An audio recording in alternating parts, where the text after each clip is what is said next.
in the palm of his own left hand.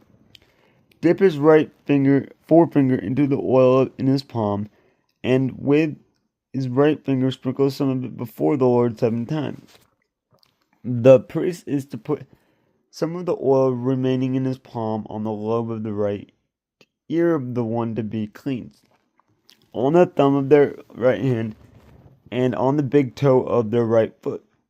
on top of the blood of the guilt offering. The rest of the oil in his palm the priest shall put on the head of the one to be cleansed, and make an ointment for them before the Lord. Then the priest is to sacrifice the sin offering,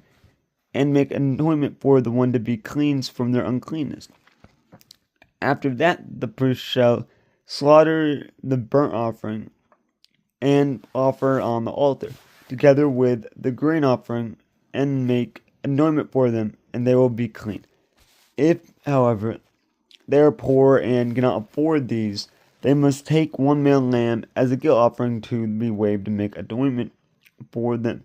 together with 1/10 of an ephah of the finest flour mixed with olive oil for a grain offering, a log of oil,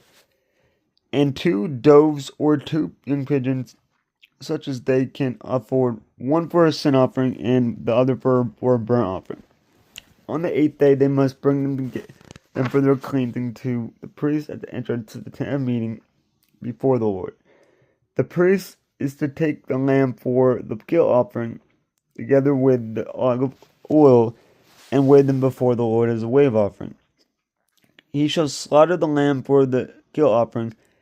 and take some of its blood, and put it on the lobe of the right ear of the one to be cleansed,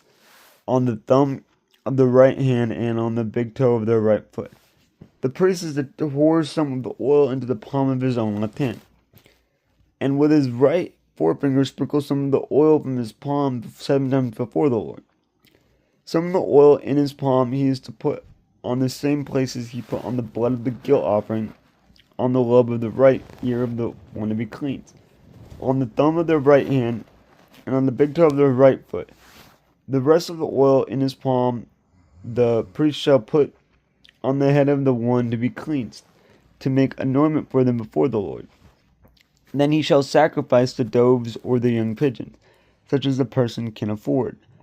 one as a sin offering, and the other as a burnt offering, together with the grain offering. In this way, the priest will make anointment for the Lord on behalf of the one to be cleansed. These are the regulations for anyone who has a defiling skin disease and who cannot afford the regular